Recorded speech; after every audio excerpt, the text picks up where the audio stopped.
So I've decided to chat with you about money as I fold laundry. Why? Two reasons. One, because I feel sometimes that I can get things out of my head a bit better when my hands and my body are preoccupied by something else because I don't think it. And two, because I want to share this and I'm not quite sure if I'm going to share it with you watching me do laundry, which you can barely see me, but whatevs. Or this is just something I can share with my transcriptor and turn it into something. But my brain and my system has been processing my relationship with money lately. It became a bigger focus for me in regards to my relationship with it when I started doing a manifestation masterclass with my friend Kim. And since then, I've had some pretty big ahas that I know for me are very poignant, and I wanted to share in case it was something that you can connect to, as well as just maybe find a little bit of respite in how long and up and down this journey with my relationship to money has been. So my relationship with money started very early in a sense of we didn't have any growing up. And yes, this is my son's underwear. He's gonna love this.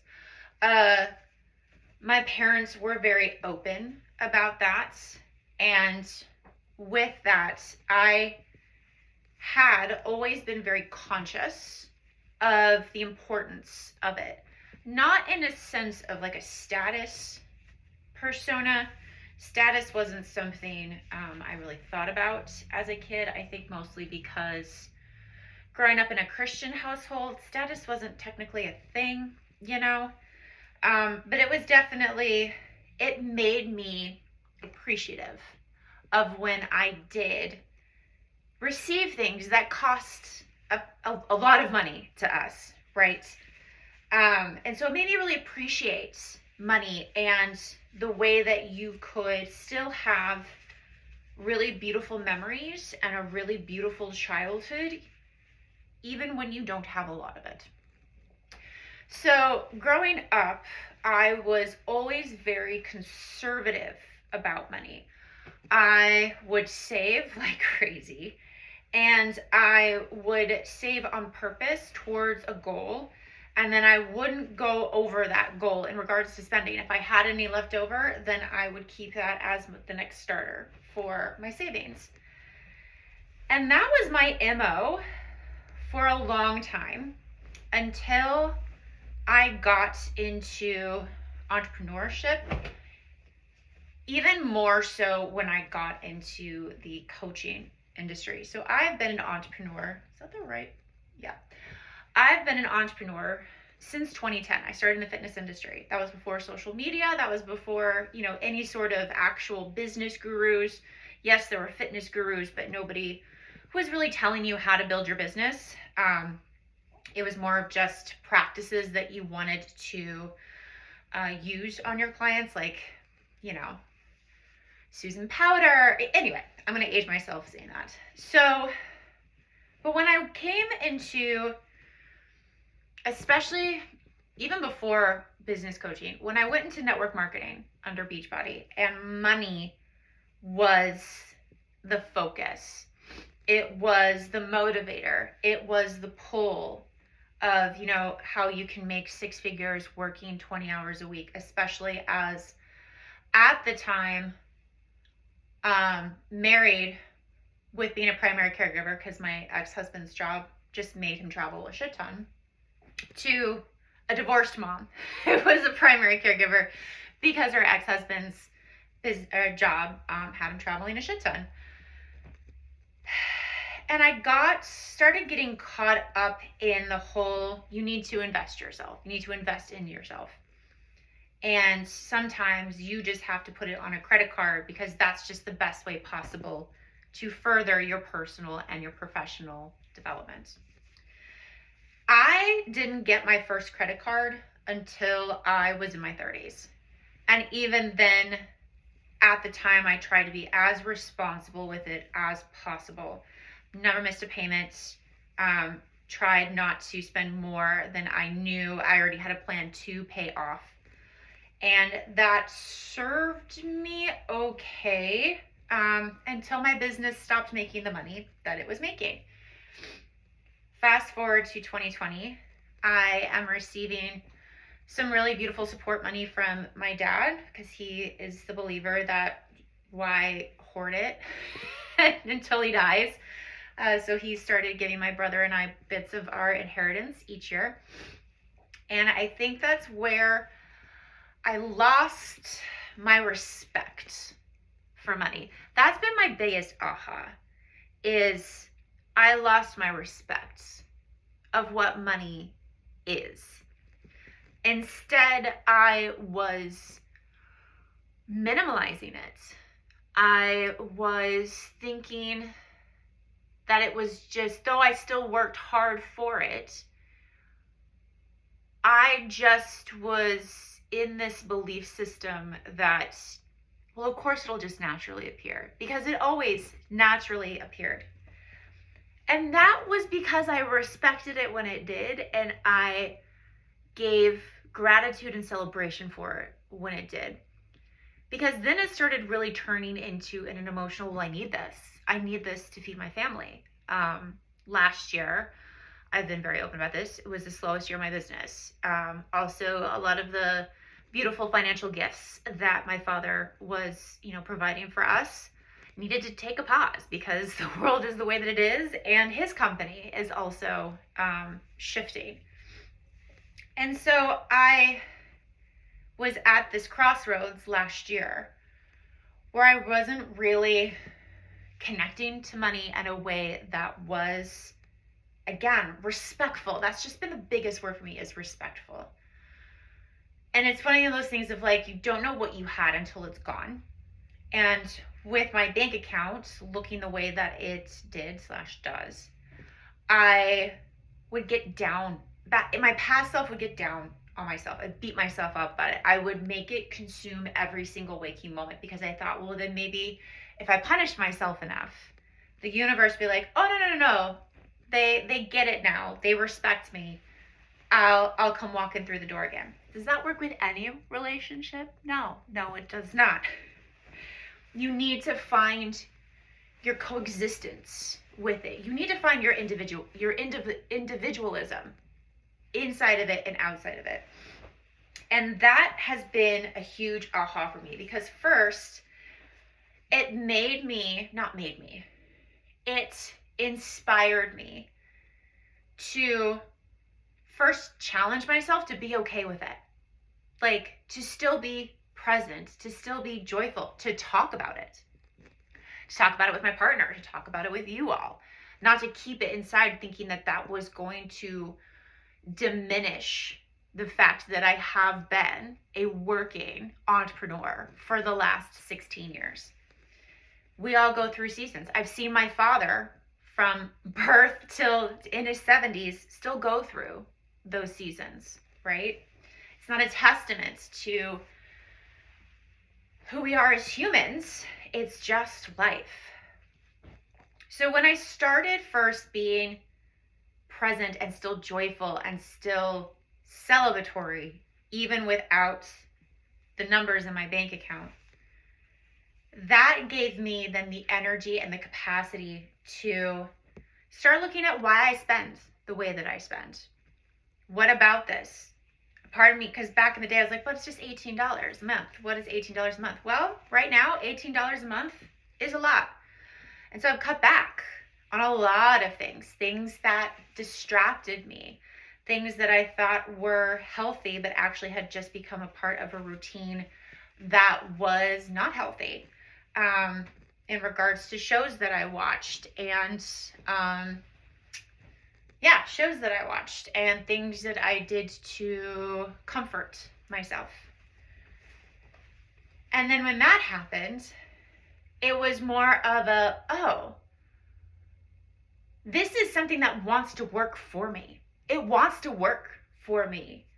I am the one that's not giving it, one, again, the respect that it deserves, but also the space to work for me, because I was trying to just like, I need to do enough to do X, Y, Z. I need this. I need this. And yes, needing is something that we can have. And when you have that tight emotional grip on it, not much can come through. When I started to just be like, okay, let's be present, joyful. There's so many other profitable areas in my life that I'm so grateful for. This house, my family, my son, the fact that I do have the privilege, because it is a privilege, to be an entrepreneur in this day and age and in the situation that I'm in. Let's not detract from that. Let's celebrate and use that as an attraction to what I want. So I am in a space right now. I have consolidated all of my credit cards. They are now in payment plans. I no longer have access to them. And I am back to the place where I was 15 years ago, where if there is something that I really want to invest in, then I need to work to make it happen. I don't need credit cards. I don't need to invest in something that is I don't need to invest in anything right now that I can't invest in later. Not investing in something is not going to keep me stuck. And we are so taught that. We're so taught that if we don't do something, we've seen those email titles of like, oh, well, if you don't do this, you're going to be in the same place in the next 5 years. Fuck that noise. No, because there's no such thing as the one thing that's going to fix everything. We have so much power. We are such a phenomenal resource. There are so many avenues, especially in this day and age, that cost nothing, that you can do to create momentum in your business, to create relationships, connections, and profitability in your life and business that doesn't require a credit card. And though this period has been a difficult one in many ways, I am so glad that I have gone through it, because I needed to come back to this point.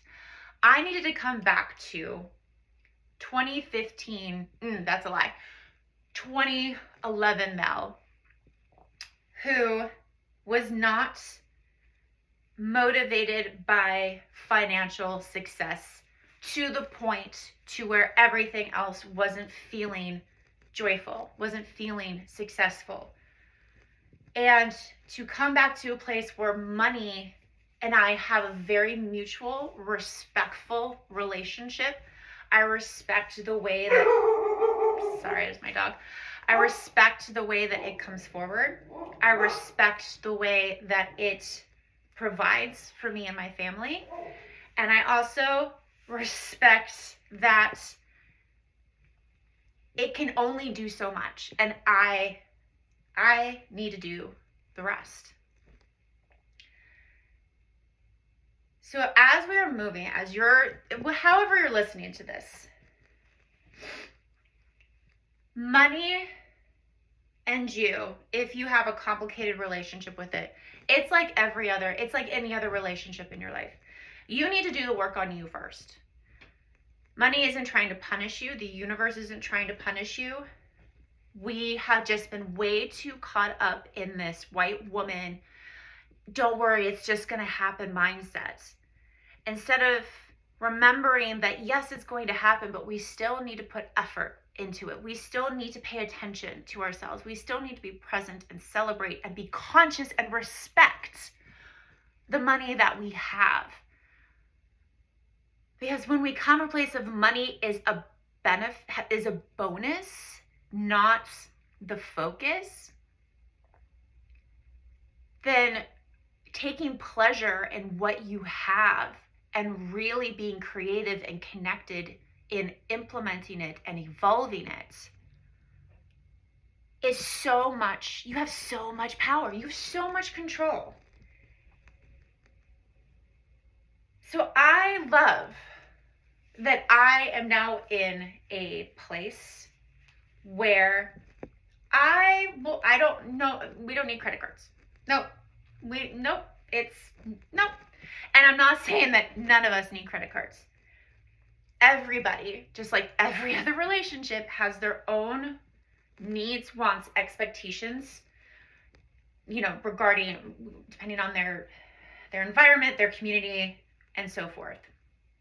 So I'm definitely not a white person being like, no, you shouldn't have credit cards. Some people just need to have that. And no matter if you need to have credit cards or not, do you respect what you already have? Do you respect how you need to be a part of this process? And do you celebrate and acknowledge, even when it's just $1, how that is an exchange from somebody else? That is literally taking from somebody else and giving it to you. And that is such a gift and should not be balked at.